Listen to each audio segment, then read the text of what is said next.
peux mesurer justement l'interaction et ma responsabilité, justement. J'amène la paix, en moi, ça installe la paix à l'extérieur. Alors bien sûr que ça demande de lâcher l'ego qui veut toujours un responsable. C'est toujours la faute de l'autre.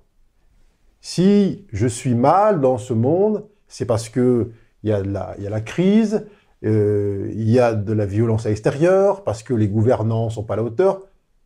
Mais à partir du moment où je place le problème à l'extérieur de moi, et à chaque fois, où sera la solution? À l'extérieur, de la même manière. Donc, mon bonheur ou mon malheur sera toujours tributaire d'une condition extérieure. Donc, je serai le jouet là, du bon vouloir de l'autre. Nous sommes nous-mêmes les propres créateurs de nos propres illusions. C'est-à-dire quand la société me fait de la publicité pour me dire tu seras heureux si tu atteins tel état de possession, de consommation, c'est simplement toi qui vas y croire ou ne pas y croire. Donc c'est plutôt nous-mêmes, notre propre mental qui va mentir. D'ailleurs pour moi le mental c'est vraiment ce qui nous ment à nous-mêmes. Et donc plutôt que d'accuser la société, moi je vois plutôt comme tous les philosophes que le principal obstacle au bonheur, c'est nos propres pensées. Puisque se détacher en quelque sorte, enfin pas se détacher complètement, mais ne plus accorder autant d'importance que ce que le monde parfois accorde aux biens matériels, permet eh bien, de placer plus d'importance dans les relations affectives.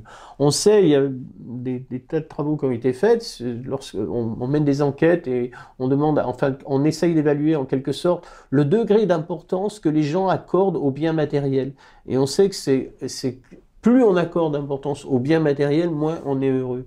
Et ça, c'est vraiment, les études sont extrêmement claires là-dessus.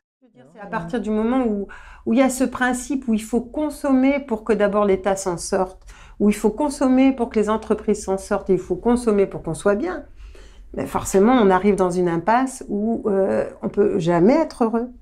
Parce qu'il y a toujours à consommer, et puis on fait des produits qui ont moins de qualité, qui ne durent pas dans le temps. Donc, bon ben voilà quoi, et on a l'impression que le consumérisme, ça va apporter une qualité de vie, mais qui est absolument pas là, qui n'existe pas. Malheureusement, nous sommes classés par Amnesty International comme 35e pays en termes de liberté de la presse. 90% de notre presse n'est pas indépendante. Donc ça veut dire que c'est une presse qui a un intérêt, qui est manipulée par un intérêt économique dans ce qu'on nous transmet. Avec ça, en plus, on vous met dans un état d'impuissance. Puisque bien sûr, on ne vous montre pas ce qui se passe chez votre voisin, pour lequel vous pourriez aller voir qu'est-ce qui ne va pas, est-ce que je peux au moins m'asseoir à côté de lui et pleurer, ça lui fera du bien. On ne vous montre que des choses sur lesquelles vous ne pouvez rien. Donc en gros, le message qu'on nous envoie, c'est il se passe des tas de choses horribles, on vous fait ressentir toutes sortes de sentiments difficiles à gérer parce que tout ça se bouscule.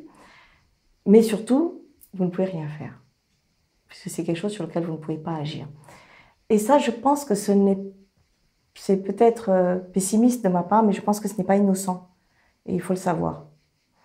Donc, à nous on est libre, on n'est pas obligé d'écouter 90%.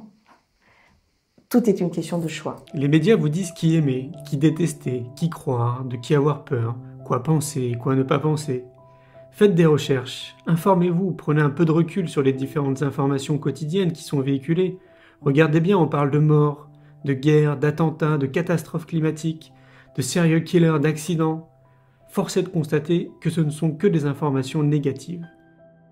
Peut-on d'ailleurs parler d'information? La question se pose. Le pouvoir anxiogène des médias permet de mieux contrôler une population et ainsi de la rendre plus malléable et docile à la consommation, ainsi qu'au vote. Nous avons le choix.